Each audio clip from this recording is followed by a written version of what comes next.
Yes, folks, it is the Feast of Dedication. And if you are a descendant of the transatlantic slave trade, the sub-Saharan African slave trade, or the Assyrian captivity, if you are a so-called Black, Hispanic, or Native American, you are required to keep the Lord's high holy days, which includes the Feast of Dedications, which can be found in the book of Maccabees.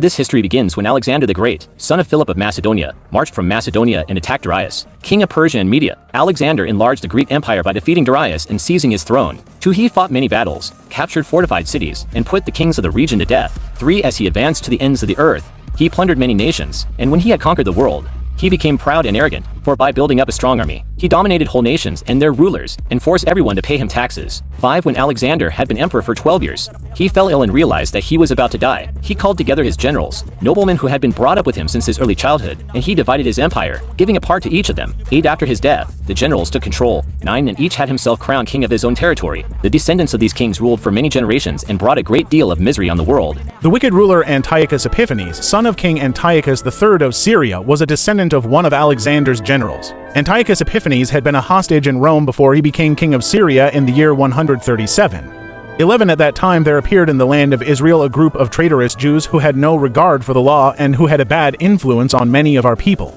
They said, "Let's come to terms with the Gentiles, for our refusal to associate with them has brought us nothing but trouble." 12. This proposal appealed to many people. 13. And some of them became so enthusiastic about it that they went to the king and received from him permission to follow Gentile customs. 14. They built in Jerusalem a stadium like those in the Greek cities. 15. They had surgery performed to hide their circumcision, abandoned the Holy Covenant, started associating with Gentiles, and did all sorts of other evil things. 16. When Antiochus had firmly established himself as king, he decided to conquer Egypt and rule that country as well as Syria. 17. He invaded Egypt with a large fleet of ships and a powerful army, including chariots, elephants, and cavalry. 18.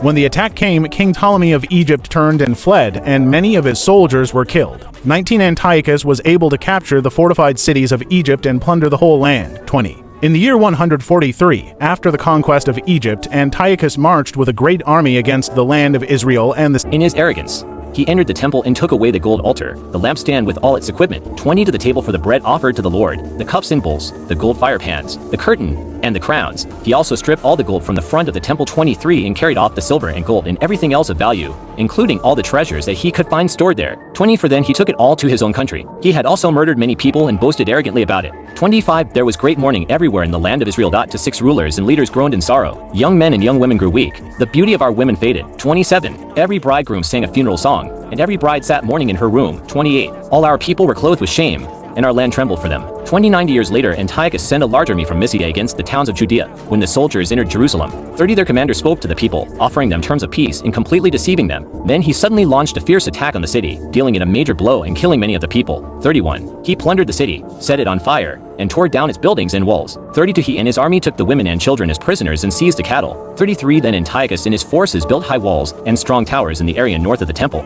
turning it into a fort. 34 They brought in a group of traitorous Jews and installed them there. 35 They also brought in arms and supplies and stored in the fort all the loot that they had taken in Jerusalem. This fort became a great threat to the city. 36 The fort was a threat to the temple, a constant, evil menace for Israel. 37 Innocent people were murdered around the altar. The holy place was defiled by murderers. 38 The people of Jerusalem fled in fear, and the city became a colony of foreigners. Jerusalem was foreign to its own people, who had been forced to abandon the city. 39 Her temple was as empty as a wilderness. Her festivals were turned into days of mourning, her Sabbath joy into shame. Her honor became an object of ridicule. 40 Her shame was as great as her former glory, and her pride was turned into deepest mourning. Antiochus now issued a decree that all nations in his empire should abandon their own customs and become one people. All the Gentiles and even many of the Israelites submitted to this decree. They adopted the official pagan religion, offered sacrifices to idols, and no longer observed the Sabbath. 44 The king also sent messengers with a decree to Jerusalem, all the towns of Judea, ordering the people to follow customs that were foreign to the country. 45 He ordered them not to offer burnt offerings, grain offerings, or wine offerings in the temple, and commanded them to treat Sabbaths and festivals as ordinary workdays. 46 They were even ordered to defile the temple and the holy things in it. 47 They were commanded to build pagan altars,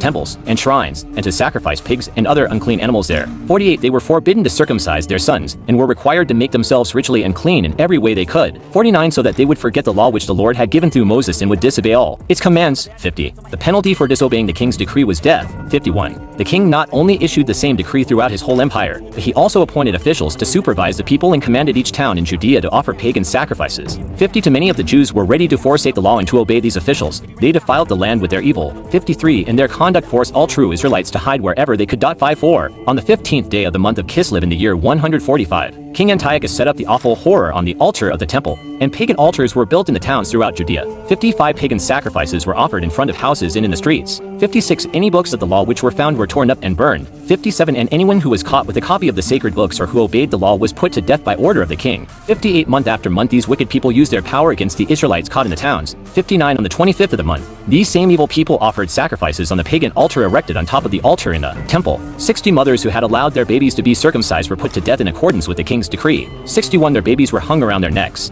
and their families and those who had circumcised them were put to death. 62 but many people in Israel firmly resisted the king's decree and refused to eat food that was ritually unclean. 63 they preferred to die rather than break the holy covenant and eat unclean food, and many did die. 64 in his anger God made Israel suffer terribly. Gorgias took 5,000 infantry and 1,000 of his most experienced cavalry and left camp by night, 2 with men from the fort in Jerusalem as his guides. He had planned to make a surprise attack on the Jewish army. 3 but Judas learned of the plan and moved out with his men to attack the king's army at Emmaus, for while Gorgias and his troops were still away from the camp. 5 when Gorgias and his army reached Judas' camp that night, they found no one there. They thought Judas and his men were trying to escape, so they started looking for them in the mountains. 6 at dawn Judas appeared in the plain with 3,000 men, not all of them as well armed as they would have liked. 7 they saw the huge Gentile army of experienced troops wearing armor and protected by cavalry. 8 but Judas said to his men, don't worry about the size of their army, and don't be frightened when they attack. 9 remember how our ancestors were saved at the Red Sea when the king of Egypt was pursuing them with his army. 10 now let us ask the Lord to have mercy on us. Let us pray that he will honor his covenant with our ancestors and crush this army when we attack today. 11 then all the Gentiles will know that Israel has a God who rescues and saves them. 12 when the Gentiles saw Judas and his men preparing for battle. 13 they moved out of their camp to fight. Then Judas and his men sounded their trumpets. 14 and attacked. The Gentiles broke ranks and fled to the plain. 15 but all the stragglers were killed. The Israelites pursued the enemy as far as Gezer, the plains of Idumea, and the towns of Azotus and Jemia. Altogether they killed about 3,000 of the enemy. When Judas and his army came back from the pursuit, 17 he said to his men, don't be greedy for loot. Gorgias and his army are nearby in the mountains, so there is still heavy fighting ahead of us. We must stand firm and fight. After that, you can safely take all the loot you want. 19 Judas was just finishing his speech when an enemy patrol on a scouting mission looked down from the mountains. 20 and saw that their army had been put to flight. They could tell from the smoke that their camp was burning. 21 when they saw all this, they were terrified. And when they also saw that Judas' army was in the plain ready for battle, 22 they all fled to Philistia. 23 then Judas returned to loot the enemy camp. He took large amounts of gold and silver, blue and purple cloth, and other rich plunder. 24 when the Jews came back to their own camp, they sang a hymn, the Lord is worthy of praise. His mercy endures forever. 25 that day brought a great victory to the people of Israel. 26 the Gentile troops that escaped went to Lysias and reported all that had happened. 27 when Lysias heard that his troops had lost the battle, he was shocked and disappointed that Israel had not been defeated as the king had commanded. 28 in the following year Lysias gathered an army of 60,000 well-trained infantry and 5,000 cavalry, intending to conquer the Jews. 29 they marched into Idumea and camped at Bethzer. Judas came to meet them with 10,000 men. When Judas saw how strong the enemy's army was, he prayed, we will praise you, Savior of Israel. You broke the attack of the giant by the hand of your servant David, and you let Saul's son Jonathan and the young man who carried his weapons defeat the entire Philistine army. 31 now in the same way let your people Israel defeat our enemy. Put them to shame, in spite of all their confidence in their infantry and cavalry. 30 to make them afraid. Let their bold strength melt away. Let them tremble at the prospect of defeat. 33 we love and worship you, so let us kill our enemies, that we may then sing your praises. 30 for the battle began, and in the hand-to-hand fighting about 5,000 of Lysias' men were killed. 35 when Lysias saw that his army was being defeated, and when he saw the reckless courage of Judas and his men, who showed that they were ready to live or die with honor, he returned to Antioch. There he recruited some mercenaries and planned to return to Judea later with a much larger army. 36 Judas and his brothers said, now that our enemies have been defeated, let's go to Jerusalem to purify the temple and rededicate it. 37 so the whole army was assembled and went up to Mount Zion. 38 there they found the temple abandoned, the altar profaned, the gates burned down, the courtyards grown up in a forest of weeds, and the priest's rooms torn down. In their sorrow, they tore their clothes, cried loudly, threw ashes on their heads. 40 and fell face down on the ground. When the signal was given on the trumpets, everyone cried out to the Lord. 41 then Judas ordered some of his soldiers to attack the men in the fort while he purified the temple. 42 he chose some priests who were qualified and who were devoted to the law. 43 they purified the temple and took the stones that had been defiled and put them in an unclean place. 44 they discussed what should be done with the altar of burnt offerings which had been desecrated. 45 by the Gentiles and decided to tear it down so that it would not stand there as a monument to their shame. So they tore down the altar. 46 and put the stones in a suitable place on the temple hill where they were to be kept until a prophet should appear and decide what to do with them. 47 Then they took uncut stones, as the law of Moses required, and built a new altar like the old one. They repaired the temple, inside and out, and dedicated its courtyards. 49 They made new utensils for worship and brought the lampstand, the altar of incense, and the table for the bread into the temple. 50 They burned incense on the altar and lit the lamps on the lampstand, and there was light in the temple. 51 They placed the loaves of bread on the table, hung the curtains, and completed all the work. 50 to the 25th day of the 9th month, the month of Kislev, in the year 148 was the anniversary of the day the Gentiles had desecrated the altar. On that day a sacrifice was offered on the new altar in accordance with the law of Moses. The new altar was dedicated and hymns were sung to the accompaniment of harps, lutes, and cymbals. 55 All the people bowed down with their faces to the ground and worshipped and praised the Lord for giving them victory. 56 For 8 days they celebrated the rededication of the altar. With great joy they brought burnt offerings and offered fellowship offerings and thank offerings. 57 They decorated the front of the temple with gold crowns and shields, rebuilt the gates and the priests' rooms and put doors on them. 58 Now that the Jews had removed the shame which the Gentiles had brought, they held a great celebration. 59 Then Judas, his brothers, and the entire community of Israel decreed that the rededication of the altar should be celebrated with a festival of joy and gladness at the same time each year, beginning on the 25th of the month of Kislev and lasting for 8 days, 60. Then they built high walls and strong towers around Mount Zion, so that the Gentiles could not come in and trample and defile it again. 61 Judas placed a detachment of soldiers there to guard the temple. He also fortified the town of Bethzer so that the people of Israel would have a fortress facing Idumea. And so they kept the feast of dedication of the altar 8 days and offered burnt offerings with gladness, and sacrificed the sacrifice of deliverance and praise. B57 They decked also the forefront of the temple with crowns of gold, and with shields. And the gates and the chambers they renewed, and hanged doors upon them. Thus was there very great gladness among the people, for that the reproach of the heathen was put away. Moreover Judas and his brethren with the whole congregation of Israel ordained that the days of the dedication of the altar should be kept in their season from year to year by the space of 8 days, from the 5 and 20th day of the month Caslu, with mirth and gladness. The opening and closing of this feast are to be kept as Sabbaths where there is no working, buying, or selling. Cooking is permitted for these particular Sabbaths, both the first and last day of the feasts. And so they kept the feast of dedication of the altar 8 days and offered burnt offerings with gladness, and sacrificed the sacrifice of deliverance and praise. V57 They decked also the forefront of the temple with crowns of gold, and with shields.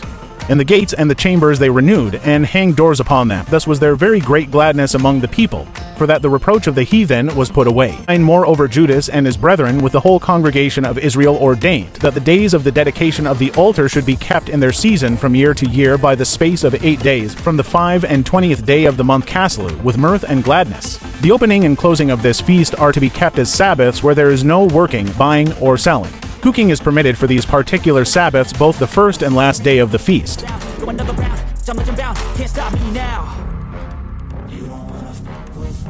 You must keep the Feast of Dedication. So today, we just went over the Feast of Dedication, which is also known as Hanukkah, which is an 8-day high holy week commemorating our forefathers' cleansing and rededicating the Lord's holy sanctuary.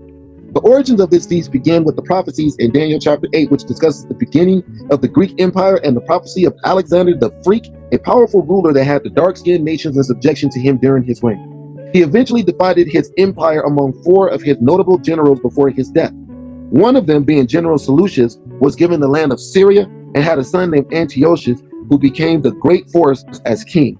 He ruled over Egypt, Elymais, Armenia, and Israel.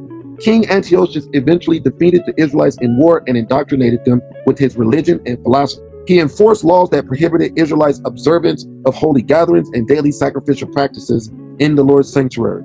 Some Israelites succumbed to the king's commandments and defiled themselves by making sacrifices unto pagan idols, swine's flesh, and profaning the Lord's holy feast. During this tumultuous time in Israel, Mattathias, an Israelite from the tribe of Levi, along with his sons and brethren, unified themselves to walk in the covenant of their fathers. In seeking justice, they smote sinful men, destroyed pagan altars, circumcised all children they found uncircumcised, and recovered the book of the law from the hand of the Greeks.